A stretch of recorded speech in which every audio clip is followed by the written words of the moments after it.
प्रदेश अध्यक्ष दीपक बैज ने केंद्र और राज्य सरकार को घेरते हुए कहा कि मोदी और अमित शाह बताएं कि उन्होंने बस्तर के लोगों से झूठ क्यों बोला कि एनएमडीसी का नगरनार स्टील प्लांट का कभी निजीकरण नहीं किया जाएगा।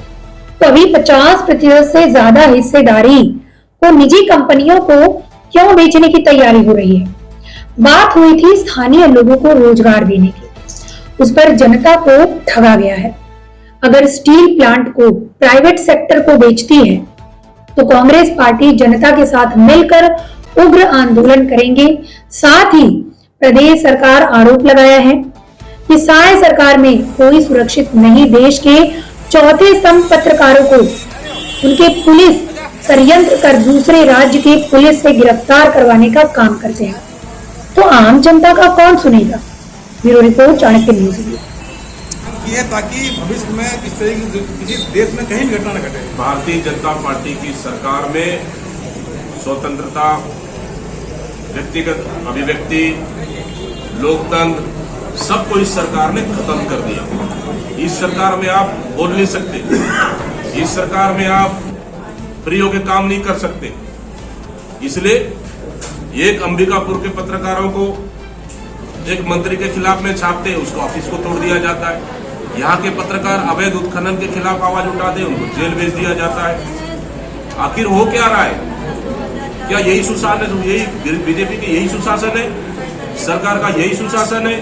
एक हमारा एमएलए सामाजिक कार्यक्रम में जाके 10 मिनट बैठते, उनके ऊपर 20-20 धाराएं लगाकर उनको जेल भेज दिया जाता है। क्या यही सुशासन है? हम पूछना चाहते हैं इस सरकार से। निश्चित रूप से अगर पूरे पत्रकार आंदोलित है पूरे बस्तर में, जनता जानना चाहती है इस घटना को सीबीआई के हवाले किया जाए, सीबीआई से जांच किया जाए। अगर आप मांग करते हैं, निश्चित रूप से कांग्रेस पार्टी इसका समर्थन करती है। सीबीआई से इसकी जांच होनी चाहिए। लोकसभा चुनाव के मुद्दे, एक तो एनएमडीसी नगरनार का निजीकरण, जो केंद्र सरकार निजीकरण करने के लिए लगातार प्रक्रिया शुरुआत कर दी है। देश के प्रधानमंत्री जी बस्तर आते हैं, देश के गृह मंत्री जी बस्तर आते हैं और विधानसभा चुनाव में बोल के जाते हैं कि एनएमडीसी का निजीकरण नहीं होगा। सरकार बनी छत्तीसगढ़ में भारतीय जनता पार्टी की और केंद्र में जैसे सरकार बनी उन्होंने प्रक्रिया तेज कर दी, इसलिए कि बस्तर की जनता को भारतीय जनता पार्टी ठगने का काम किया, धोखा देने का काम किया, झूठ बोलने का काम किया और एनएमडीसी नगरनार को निजीकरण करने की पूरी प्रक्रिया शुरुआत कर दी है।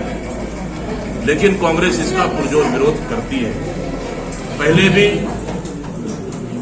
एनएमडीसी निजीकरण की प्रक्रिया केंद्र सरकार ने शुरुआत कर दी थी, लेकिन कांग्रेस के लगातार विरोध के बाद ये निजीकरण की प्रक्रिया रोक दी गई थी और विधानसभा चुनाव को देखते हुए रोक दी गई। फिर से प्रक्रिया शुरू हुई, लेकिन कांग्रेस पार्टी की बस्तर के खनिज संसाधन को बस्तर में उपयोग हो, यहाँ की लोहा बस्तर में उपयोग हो, ये बस्तर वासियों का सपना है। इसलिए कांग्रेस पार्टी किसी भी हालत में नगरनार स्टील प्लांट को निजीकरण नहीं होने देगी। इसके लिए चाहे जिस परिस्थिति में भी बस्तर की जनता के साथ हम मिल के लड़ाई लड़ेंगे और निजीकरण को रोकेंगे। और जिस तरह से प्रधानमंत्री मोदी जी की सपना है कि यहाँ के एनएमडीसी प्लांट को निजी उद्योगपतियों को सौंपे, इसका कांग्रेस पार्टी पुरजोर विरोध करेगी। दूसरा, इसी में नगरनार बिल्कुल 50.79% बेचने का निर्णय केंद्र सरकार ने ले लिया और सिर्फ 10% एनएमडीसी के पास शेयर उन्होंने देने का निर्णय लिया है। अगर ऑलरेडी विनिवेशीकरण में अगर 50.79% अगर आप बेचते हैं, वो सीधा सीधा निजीकरण के क्षेत्र में आप सौंपने का निर्णय है। मतलब पूरी प्लानिंग के साथ बस्तर के ये नगरनार स्टील प्लांट को केंद्र सरकार ने निजीकरण करने का निर्णय ले लिया है। दूसरी बात कि जिस तरह से बस्तर के निर्दोष 4 पत्रकारों को रेत के अवैध उत्खनन के आवाज उठाने पर सरकार के नुमाइंदे पुलिस प्रशासन उनको झूठे केस में फंसाकर, गांजा कैसे फंसाकर जेल भेज दिया जाता है, इसका कांग्रेस पार्टी निंदा करती है।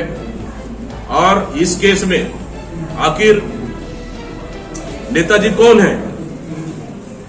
आखिर आंध्र प्रदेश और छत्तीसगढ़ प्रदेश दोनों मौसेरे भाइयों की सरकार है, तो छत्तीसगढ़ सरकार क्यों बात नहीं करती, जबकि पूरी तरह से स्पष्ट स्थिति स्पष्ट क्लियर है कि हमारे पत्रकार निर्दोष है, उनको जानबूझकर फंसाया गया है।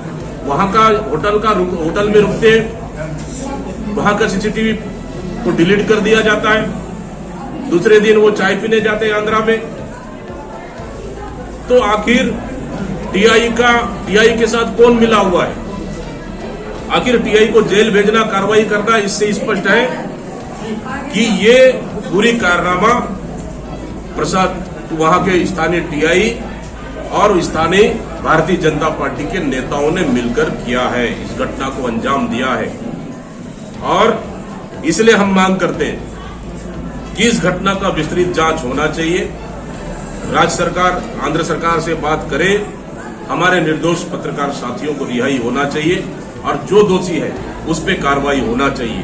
अवैध रेत उत्खनन लगातार चल रहा है, आखिर किसके संरक्षण में चल रहा है? कोंटा से लेकर क्या रायपुर तक इसका कमीशन पहुंच रही है? हम पूछना चाहते हैं सरकार के लोगों से, इसका जिम्मेदार कौन है? इस तरह से निर्दोष पत्रकारों पर कार्रवाई करना, इसका कांग्रेस पार्टी पूरा विरोध करती है और निंदा करती है। देखिए, ये मामला जो पत्रकारों, हम लोग लगातार, मैं स्वयं भी सांसद रहा, लगातार इस मामले को उठाता रहा और लगातार इस मामले को हम लोग केंद्र सरकार के पटल पर रखते रहे, लेकिन केंद्र सरकार नहीं चाहती कि रावघाट रेल लाइन चालू हो और बस्तर के लोगों को रेल का सुविधा दे।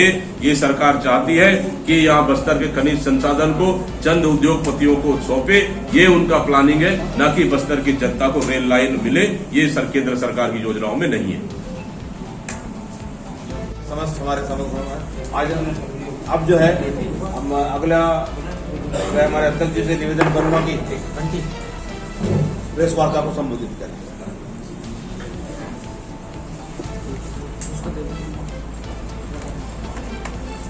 नीचे रख। सभी आदरणीय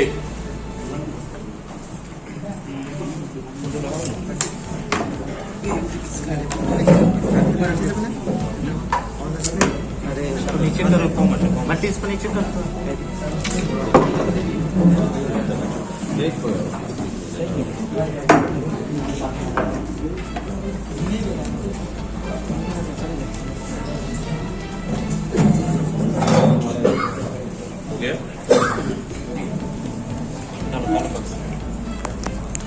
आदरणीय सभी पत्रकार साथियों को